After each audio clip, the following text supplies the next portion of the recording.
Hello, welcome back to all of you in the Smelly Army Private Members Club here on Patreon. Thanks for joining me again, guys, and I hope you're all well. Let me know what you've been up to this week, what your scent of the night is, that kind of thing, and any comments that you have on the video coming up now. So for this week's weekly video, I'm going to do a video about everything I got this week. A couple of things that I bought, fragrance-wise, and quite a lot that I was sent for free. It sort of gives you an insight into a reasonably typical week, although I maybe got sent a bit more stuff than I normally did for free to review this week, but I did make a couple of purchases. So let's get stuck into it. So there have been two things I bought this week, and for fans of vintage fragrances, and I know that quite a few of you in the group are, the first one should be a good place to start. So I was in a charity shop this week, just having a look around. It's not a place where you tend to find loads of fragrances, but occasionally one does crop up, and I saw this one, and this is Gucci Pour Homme. It's the aftershave version, not the eau de toilette, but still a rare and valuable find.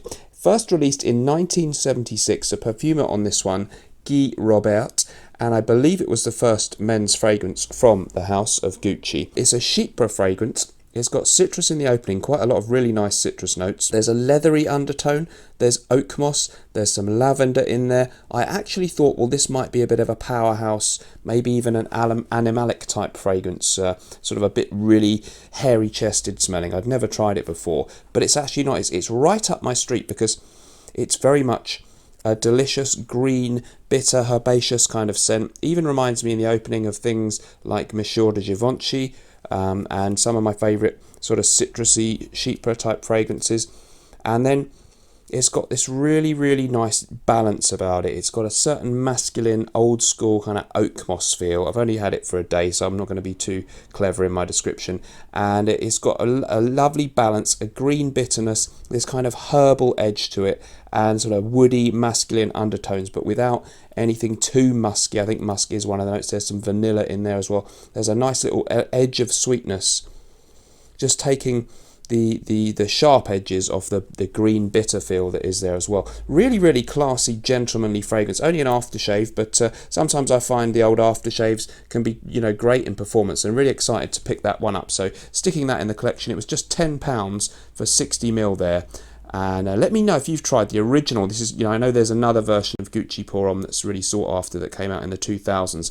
This was the original fragrance. It doesn't get as much talk as that one. The other thing that I picked up this week was Allure Homme Sport Cologne, of course, from the house of Chanel. So a flanker to Allure Homme, or even a flanker to Allure Homme Sport, I guess. And it's really a very, very lemony, fresh, actually quite aldehydic fragrance as well. It reminds me in some way actually of Chanel's Eau de Cologne from their exclusive range, in that it's got this nice neroli, typical Eau de Cologne type of feel. Very high quality smell. I really like it. I think this mandarin is one of the notes. There's definitely this kind of underlying little bit of sweetness in there, and it's more lemony and sharp than Allure Homme Sport, which has a bit more of a kind of certain sort of tonka sweetness in it. But this one that has more of that kind of lemony feel. It's very simple, but it's very high quality stuff in my opinion. So for a really, really hot day, I do like Allure Homme Sport Cologne. Chanel rarely make bad fragrances, and I was really pleased to pick this one up in a Facebook group for a nice, fresh, lemony, high quality scent with a bit of that aldehydic fizz that Chanel do so well. I think that's actually well worth checking out if you can find it out there for a good price. Moving on then, we're going to get into the more controversial stuff that I got sent free. So as you guys know, I do get sent a lot of free stuff, particularly from the clone companies. I don't always feature everything they send on my channel, but I try and give them some exposure, whereas some other reviewers don't approve of them. It's difficult to get the balance right, but I've decided that they're okay to put on the channel, and there's enough interest from my viewers for it to be worth putting them on. So I got 3 things this week from the house of Parfums Vintage. Of course, these are the people behind the original Pineapple Vintage and all its numerous flankers, and now they do tons of other fragrances. That was based on Aventus. These are based on all kinds of other stuff nowadays. So the first one I've got here is called Brilliant Bergamot. Can you guess what that's based on? Well, it's based on Bergamot 22 from Le Labo. So they're getting into slightly more obscure niche fragrances now over at Parfums Vintage. Damien Stammers, the man behind the brand. Like the packaging on this 50ml. The scent on this one, I've had a sample actually, so I'll just describe from that, because I used up 3 samples that he sent me a few weeks before actually, before I said, yeah, okay, these are good, I would like to feature them. Well, let's give it one spray. I think we need two. It is a really nice bergamot opening. Actually reminds me a bit of Xerjoff's Neo. I don't know if anyone else feels that way about this one. It's a long time since I tried Bergamot 22, so I can't do an in-depth comparison. But it is very, very high quality, lovely green and slightly kind of spicy citrus scent to me so far. And again, beautiful for the hot weather. It's, I haven't formed my full impression of this one yet, but I think that is definitely a winner. But of course, his clones there at Parfums Vintage are not dirt cheap. They're rather expensive, in fact. So you've got to really buy into the high quality claims that he has to want to spend that kind of money. The next one is called Neroli, and guess what? It's based on Neroli Portofino. This one actually really impressed me. It does smell very close to Neroli Portofino, but to me it has a slightly brighter, more effervescent, more sharp, more three-dimensional smelling, if that's a thing, opening. I really like the Neroli opening. It was a bit more apparent, a bit more bold than the opening of the real Neroli Portofino. So first impressions on that one are really good, but of course there are loads of ways to smell similar to Neroli Portofino, and again the Parfums Vintage one won't be very, very cheap, but it does seem on early impressions to be extremely high quality. Same kind of nice bottle there.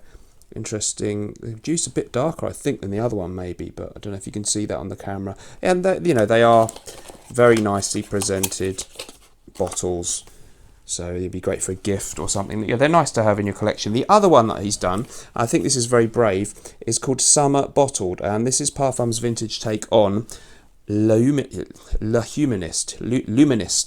from Frappin, which is notoriously weak in performance in projection. So very, very interested to try this one out, and indeed I have done. Again, it's been a long time since I've smelt the original Humanist, but this one always talked about as being a sort of citrus and gin and tonic type of fragrance. And it's really, really, really pleasant and refreshing. It does has a bit of that gin and tonic vibe and a certain fruity sweetness to me, which I'm not sure is what you're supposed to describe from that particular fragrance. Very, very interesting, kind of a bit more modern. The other two can smell very classic, kind of bergamot, neroli. This one a little bit more like a modern designer fragrance to me, but a very nice sort of high quality take on that, and of course notoriously weak in the original version, so we'll see if that one performs better. I've worn it a couple of times and it's performed quite nicely. Not beast mode, but not bad. So those were three things, and I'm afraid the other three things I got sent were clones from the house of Dua. So let's check them out. Okay, so this is their packaging these days, and I picked out the ones I wanted. One of them is called High Seas, and I'm very excited to try this one out because it's their take on Erolfa by Creed, which I have a little sample of, and I keep wanting to buy a bottle. And I'm able to get it free from Dua, their version. So let's see if it's any good.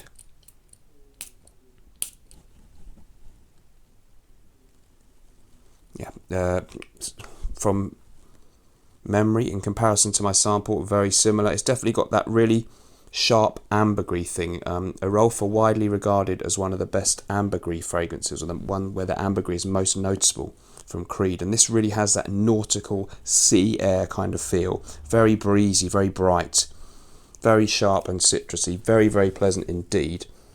And first impression on that one is good. I know what I'm going to expect with Dua. They do what they do, whether you like it or not. They do smell 90% similar to the originals.